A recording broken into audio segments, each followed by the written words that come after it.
Desde tiempos inmemoriales, los relatos sobre brujas han estado presentes en todas las culturas, evolucionando y vinculándose estrechamente con los cambios sociales, políticos y culturales. Han sido protagonistas en las artes y ficciones, pero también parte de las vivencias humanas. Su existencia ha sido debatida, cuestionada y estudiada, y aunque cada persona tiene sus propias creencias, el tema de las brujas sigue causando fascinación y miedo.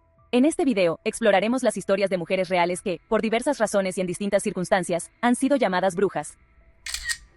Agnes Waterhouse fue la primera mujer en Inglaterra en ser ejecutada por brujería, en uno de los casos más tempranos de juicios por brujería registrados en el país. También conocida como Mother Waterhouse, fue condenada en 1566 en Chelmsford, Essex, bajo la acusación de brujería y de haber invocado al diablo, en un juicio que atrajo la atención de todo el país. Agnes, junto con otras dos mujeres, Elizabeth Francis y su hija, Joan Waterhouse, fue acusada de practicar brujería. Se la acusó específicamente de haber causado la muerte de William Finney a través de la magia. Durante su juicio, supuestamente Agnes admitió haber practicado brujería durante aproximadamente 15 años y confesó tener un familiar demoníaco en forma de un gato negro llamado Satan. Según los testimonios, este gato fue entregado originalmente a Elizabeth Francis, quien también estaba implicada en el caso, y fue transmitido a Agnes después de que Elizabeth fuera condenada.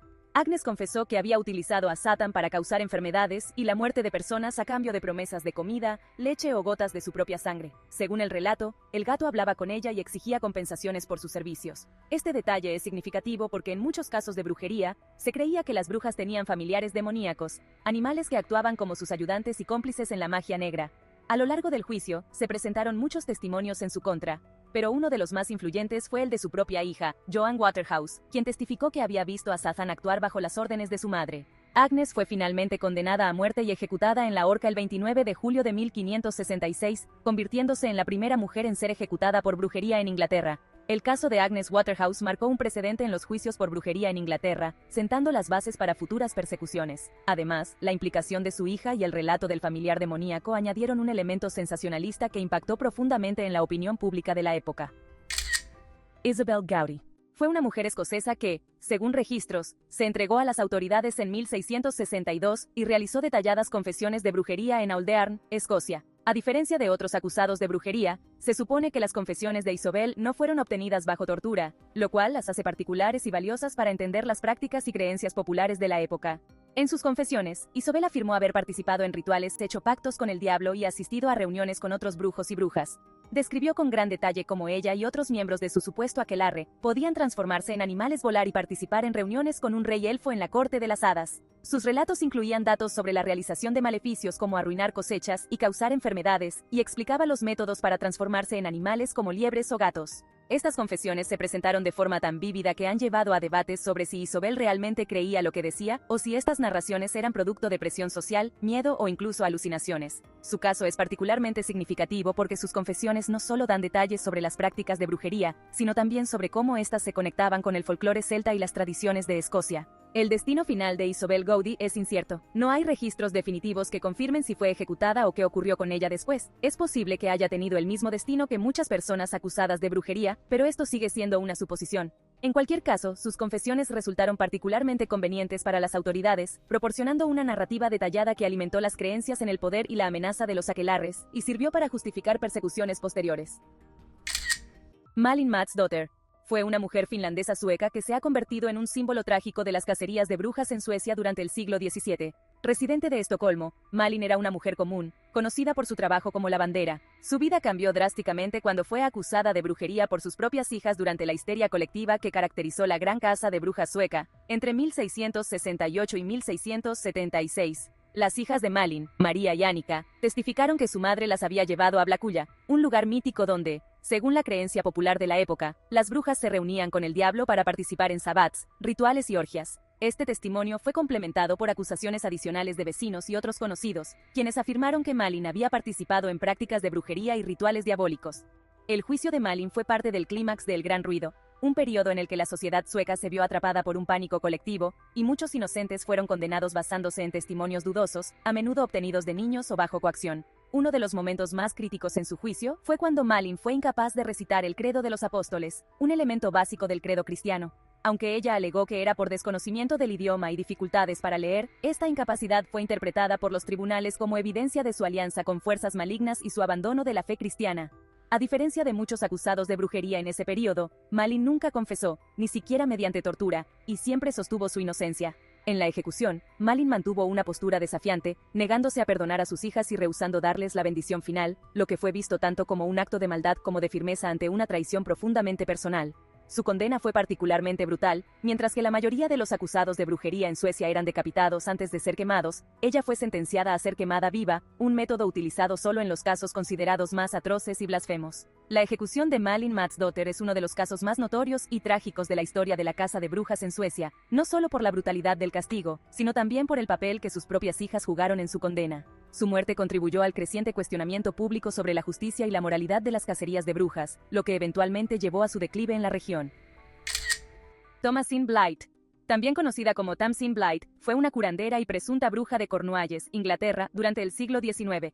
Es una de las figuras más famosas asociadas con la brujería en la región, conocida tanto por su habilidad para curar como por su reputación de practicante de magia. A lo largo de su vida, Tamsin adquirió notoriedad por sus encantamientos, rituales y remedios herbales, así como por su capacidad para lanzar maleficios cuando se le pagaba por ello. En Cornualles, los Pellers eran personas que practicaban la magia blanca, curandería y encantamientos, y eran consultados para contrarrestar los efectos de la brujería maligna. Tamsin Blythe fue una de las más conocidas en este campo y era consultada para revertir maleficios, recuperar ganado y curar enfermedades. Se decía que también podía detectar si alguien había sido víctima de brujería y quién era el culpable. Tamsin estuvo casada con James Thomas, un brujo local con reputación de practicar magia oscura. Se cree que a veces trabajaban juntos, formando una alianza poderosa en el ámbito de la magia en Cornualles. Aunque Tamsin era conocida por ayudar a los enfermos y proteger a las personas de la brujería, su relación con Thomas le confería una imagen ambigua. Durante el siglo XIX, Tamsin ganó fama por sus habilidades, pero también fue objeto de dudas y acusaciones. Algunas personas la señalaban de utilizar sus poderes para dañar a quienes no podían pagarle. A pesar de las sospechas, no hay evidencia de que fuera formalmente acusada o juzgada por brujería. No obstante, su nombre sigue siendo parte del folclore local, y su legado ha perdurado como una de las últimas grandes brujas de Cornualles. Catherine Monvoisin, conocida como La Voisin, fue una famosa adivina, hechicera y alquimista en la Francia del siglo XVII. Nacida en una familia humilde, comenzó a trabajar como quiromante y más tarde elaboraba pociones y venenos. Se hizo muy conocida en París gracias a sus consultas espirituales y a su habilidad para leer el futuro, ganándose una clientela que incluía a nobles y cortesanos. La Voisin fue una figura central en el asunto de los venenos, un escándalo que involucró a la alta sociedad francesa, incluyendo a personas cercanas al rey Luis XIV. No solo proporcionaba pociones de amor y remedios, sino también venenos para quienes querían deshacerse de sus enemigos. Se dice que se le vinculó con la organización de misas negras, donde supuestamente realizaba sacrificios, aunque muchos de estos relatos son exageraciones creadas durante los interrogatorios. Su fama y poder crecieron considerablemente, al punto de convertirse en una figura central de una red secreta de envenenadores. Entre sus clientes estaba Madame de Montespan, amante del rey Luis XIV, quien, según las confesiones posteriores, recurrió a los servicios de la Voisin para mantener el amor del rey y eliminar a sus rivales en la corte. Durante este periodo, la superstición y la magia se entrelazaban en la vida cotidiana, y la Voisin se convirtió en una figura a la que muchos acudían para lograr sus ambiciones. En 1679, sus actividades fueron descubiertas y al ser vinculada con numerosos envenenamientos en París, fue arrestada. Durante los interrogatorios, reveló los nombres de varios miembros de la nobleza que habían recurrido a sus servicios, desatando una ola de paranoia en la corte. Sin embargo, se negó a implicar directamente a Madame de Montespan. En 1680, la Voisin fue condenada y quemada en la hoguera. Su ejecución puso fin al asunto de los venenos, pero el impacto del escándalo perduró, dañando la reputación de la corte de Luis XIV. Doreen Valiente. Es considerada una de las brujas más influyentes del siglo XX y una figura fundamental en el desarrollo de la Wicca moderna, una religión neopagana que celebra la naturaleza y el ciclo de las estaciones, practicando la magia y adorando a una diosa y un dios. Conocida como la madre de la brujería moderna, Valiente fue una escritora y sacerdotisa que desempeñó un papel crucial en la creación de muchos de los rituales y textos clave de la Wicca. Trabajó estrechamente con Gerald Gardner, el fundador de la Wicca, y fue su suma sacerdotisa durante gran parte de los años 50. Nacida en Mitcham, Surrey, desde joven mostró interés en lo oculto. Según relata, a los 13 años, lanzó su primer hechizo. Este evento despertó su interés por la magia y la brujería. Durante la Segunda Guerra Mundial, Valiente trabajó en el Servicio de Inteligencia británico, decodificando mensajes cifrados. Fue después de la guerra cuando su interés en lo esotérico se consolidó.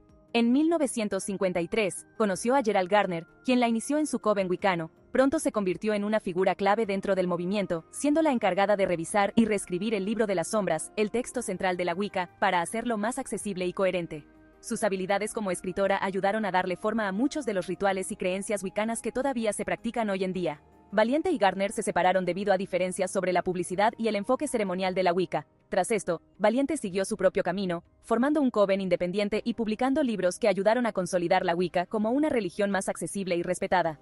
Doreen Valiente es recordada como una líder espiritual y una defensora de la libertad religiosa. Fue una voz fuerte en favor del respeto por la naturaleza y la autonomía personal dentro de la práctica mágica. Su enfoque equilibrado y su deseo de mantener la Wicca como una tradición abierta la convirtieron en una figura clave para muchos wiccanos y paganos modernos. En 1999, poco antes de morir, fue honrada con la Orden de la Luna Creciente, destacando su inmensa contribución a la brujería moderna. Las brujas han sido parte de la historia de la humanidad, causando interés y temor. Su imagen ha inspirado a artistas de todas las disciplinas, desde la literatura, la pintura, la escultura, hasta la música, el cine y más. Parte de esta fascinación proviene del misterio y el terror que las rodea. A lo largo del tiempo, las brujas se han visto como figuras capaces de alterar la realidad, controlar fuerzas invisibles y de influir en el destino de las personas. Este poder generaba un profundo terror en las sociedades antiguas. El misticismo que rodea a las brujas ha sido la base de innumerables leyendas y relatos que se han transmitido de generación en generación. El hecho de que las historias provengan de culturas tan distintas resulta curioso, y más aún, el que al día de hoy aún sigan apareciendo relatos de brujas, y que la gente continúe temiendo y creyendo profundamente en ellas. Es desconcertante e intrigante, un misterio que nunca parece desvanecerse. Pero detrás de la figura de la bruja, ¿hay algo aún más interesante y revelador? La innegable relación que tiene con la feminidad. A lo largo de los siglos, mujeres de diferentes orígenes fueron acusadas de brujería por el simple hecho de ser diferentes. Muchas de ellas eran independientes, conocían la ciencia o trabajaban en profesiones como yerbateras, herbolarias, parteras o sirvientas, cumpliendo noblemente con sus labores. También muchas extranjeras o esclavas, que por hablar en su lengua materna, practicar sus propias costumbres religiosas o medicinales, o incluso por cantar a sus hijos canciones de cuna tradicionales de sus pueblos, fueron acusadas. En un contexto dominado por el miedo, la ignorancia y el machismo, estas mujeres fueron vistas como una amenaza. La caza de brujas fue uno de los episodios más oscuros de nuestra historia. Estas cacerías fueron un fenómeno que se extendió principalmente por Europa y América durante los siglos XVI y XVII, y llevaron a la persecución, tortura y ejecución de miles de personas, en su mayoría mujeres. Estos actos eran el resultado de un pánico colectivo alimentado por el machismo, el miedo y los prejuicios. Ser diferente, tener conocimiento o simplemente no encajar en las normas establecidas, era suficiente para ser acusada. Bastaba una simple denuncia, muchas veces motivada por rencor o intereses personales, para condenar a una mujer a la hoguera o a la horca. Estas acusaciones eran, en gran medida, una herramienta de opresión. Se usaba a niños o a sirvientes bajo amenaza como testigos, y muchas personas terminaban confesando solo para detener la tortura a la que eran sometidas. Más que tratarse de un acto de justicia, estas cacerías fueron una manera de silenciar y reprimir cualquier forma de autonomía que escapara al control establecido. La historia de estas mujeres revela más sobre las sociedades que las acusaron que sobre las prácticas que supuestamente llevaban a cabo. A pesar de que el tema de las brujas sigue siendo una fuente de fascinación y curiosidad, también es un recordatorio de una de las tragedias más lamentables y vergonzosas de la humanidad. Sin embargo, el tiempo ha permitido que la figura de la bruja sea resignificada. Hoy en día no está solo vinculada al misterio o al mal, sino que ha sido reivindicada como un emblema de empoderamiento y protesta. Muchas personas practican la brujería como una creencia real, mientras que otras la han abrazado como símbolo de poder, resistencia y libertad, para luchar contra las desigualdades y honrar a aquellas que fueron silenciadas injustamente, pero que siguen siendo una inspiración para las que continúan resistiendo. Aquí concluye la primera parte del especial de Halloween, enfocado en brujas y hechiceras poderosas.